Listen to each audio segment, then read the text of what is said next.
besok dulu. Aku udah baca cuma agak bingung aja. Bingung bagaimana? Ini loh bagian rumusnya kan jadi bingung. Aku sangat bingung jelas itu siapa. Join dong. Aku juga masih bingung cara bikinnya, kurang paham juga.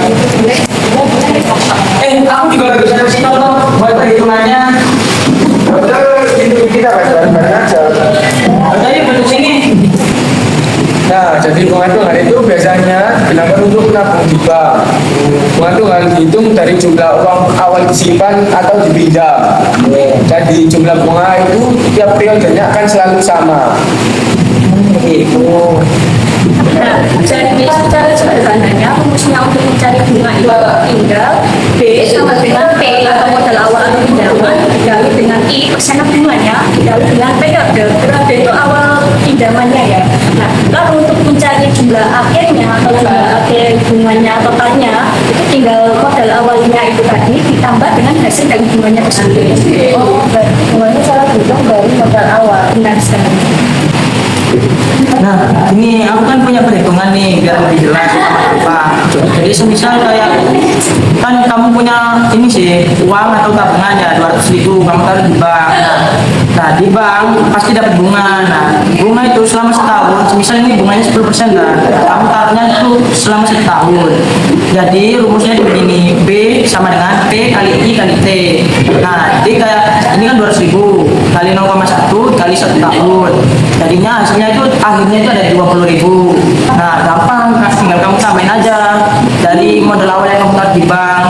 Contohnya kayak ini, jadi 200.000 ditambah 20.000, jadi total yang kamu dapat dari bank itu 220.000 dari 1 tahun kamu taruh di bank. Wah, mudah sekali ya ternyata.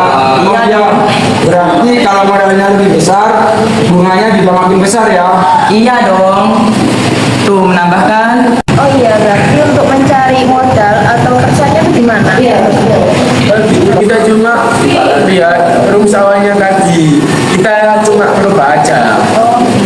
Ya. Gimana maksudnya itu? Gini aja deh, aku aja yang jelasin. Nih cara sebenarnya. Nah, yang pertama kan kita tadi cari bunga itu. Nah, yang dimaksud sama Vino tadi kan itu tinggal merubah rumus awalnya. Jadi rumus tadi kan rumus awal. Nah, sama dengan B sama dengan P kali I kali T itu rumus awalnya. Dan itu kita mencari bunga. Nah, yang tadi bunganya 10%. Nah, sekarang kan kita rubah toh. Kita sekarang mencari modal. Coba kita ganti ke cari modal toh. Nah, P-nya itu jadinya gini, maka P sama dengan B per I kali T untuk kita rumus mencari modal atau rumus perubahan tadi. Nah, dimulai dengan mencari bunga persennya. Itu rumusnya sama dengan B per P kali T. bisa kasih contoh soalnya nggak? Oke, misal ada seseorang yang menabung selama 4 tahun dengan bunga tunggalnya itu 8% per tahun. Nah, seseorang tersebut kan memperoleh jumlah uang 3.220.000. Lalu berapa modal uang awal tersebut, uang tersebut? Nah, jadi sesuai dengan rumus yang dikasihkan Rahmat tadi, kalau untuk menghitung modalnya, kita tinggal bunga atau B dibagi dengan I persenan bunganya dikali dengan T atau periode tahunnya. Tinggal dimasukkan tadi 3.280 dibagi 8% karena persen ya, jadi dibagi 100 lalu dikalikan tahunnya sebanyak 4 tahun. Tinggal hasilnya menjadi 10.250.000.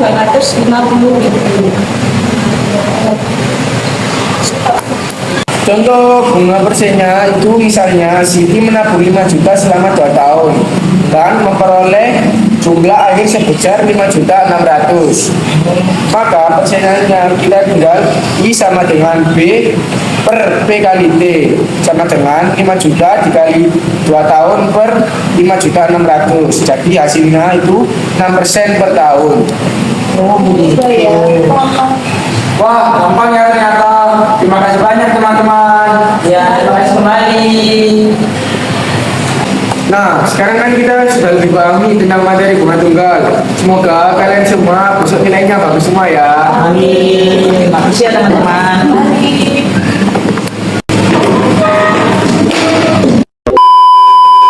Nah, dan bunga tunggal itu kan biasanya digunakan untuk menabung